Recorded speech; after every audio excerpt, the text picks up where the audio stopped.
Next notebook, we explore further reading in data with Pandas. And we're going to start off with looking in using HDF5 file readers and compare that to reading in tabular data with a read table. And then explore a little bit more about reading in parts of the data from in this case, we're using a tab separated file, but it could be another format. So let's just import our pieces here. It's traditional, seems among most coders, to import Pandas as PD. And HDF5 is a high-performance binary data format written in C.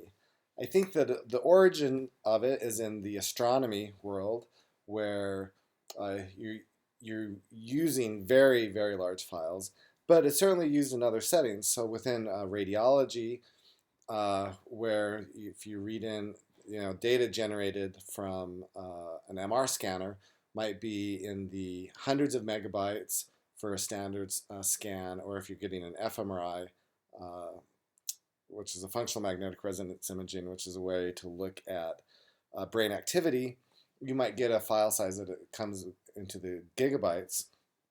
The kind of open source formats for these MRI data is stored in HDF5. Python has two different packages that provide an HDF5 interface, H5py and PyTables. And Pandas is built around the PyTables. So again, we don't have to use Pandas to do things, but Pandas makes things very easy for us. We could get down and use PyTables instead. So for this demonstration, I'm going to use some gene expression data for breast cancer that a former student that just graduated this year with her PhD in oncological sciences put together for me. And we have it stored in two formats. We have it in just a regular text file, a tab delimited text file, and we have also taken that same data and we've stored it in HDF5 format. So first off, let's look at the original file. We can use this ospath.getSize to get what the original file size is, and it's about 840 megabytes of data. I'm now going to read it in using the read table. I'm going to use the time it method to time how long it takes, and then we'll compare the reading in the two files. And this is going to take a little bit of time, so after I start it, I'm going to pause the movie and then restart it. Okay, so it took about 17 seconds to read in this data. Because it took so long, it only did one run. But this is consistent to the time I've gotten in other runs in preparing this notebook. So now let's look at the HDF5 version of the file. So first off, we can see that it's somewhat smaller, whereas the plain text version is about 840 megabytes.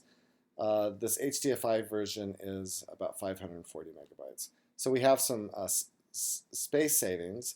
And so now let's see how long it takes to read that data in. Okay, again, it only did one run, but whereas it was 17 seconds before, it's now 1.43 seconds. And so what have we saved ourselves? So here I'm going to just look at the ratio of how long it took in to read the original file versus the HDF5 file, and then let's look at the ratio of the file sizes. So it took about 12 times as long to read in the tab separated file, which is 1.56 times larger than the HDF5. So we've saved both disk space and we've saved memory in reading the data in. So thinking of what format to store your data can be an important decision. And if you have something that you have a lot of input output on for these large data sets, you might want to think about using a format like HDF5 instead of just plain text. Now there is a cost. So as we go into the the rest of this notebook, we're going to look at reading in parts only, some columns, some rows, etc. And that functionality isn't as developed for the read HDF5 in Pandas as it is for the plain text versions. And so we're losing some flexibility in how we're accessing our data. Although HDF5 format itself, the standard provides for reading in chunks of the data without reading on the whole thing. Okay, so let's look at some other things here. So first off, we can, instead of reading our entire table in at once, we can read in chunks of it. And so we're going to look at some comorbidity data for patients who have pulmonary arterial hypertension, which is an increased resistivity of the pulmonary arteries, and it can, if left untreated, result in death from right heart failure. And so we're providing the path to where this tab delimited file is, and then we're providing a chunk size. And so this will create an iterator, which I'm calling a chunker, and what it will do is it will read in the data in 10 rows at a time. If we come down here to this next cell, I'm just going to iterate through this chunker. So it's going to go through the whole file in 10 row batches, and I'm going to take each one of those chunks that I've read in and put it in a list. And then if we look at the list at the end, our data was broken into 5 chunks. And so here is the first chunk, where you can see we have 10 rows of data.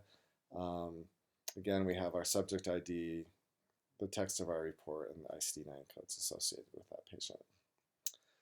So that's using chunking. Probably what I've used more often is specifying what columns we want to read in and how many rows to read. So if I'm developing a program, I'm debugging it, I don't have everything working right, but I'm working with a data set that's very large, I might only want to read in a few rows at a time instead of reading the whole data in, so that my debugging and iterative improvement of my code works on a faster basis.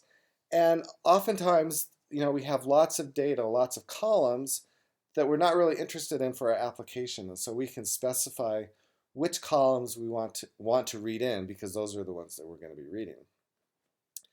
And so demonstrating this again with the gene expression data from Shelley McNeil, here I'm going to tell it to only read it in 100 rows of data, and I'm going to tell it to read in rows 20 through 100. Columns in Pandas can be referenced either by their location, their index, or by their names, which I do in the cell below. So here we're reading in 100 rows. So our resulting data frame has 100 rows and 81 columns. And here's our data.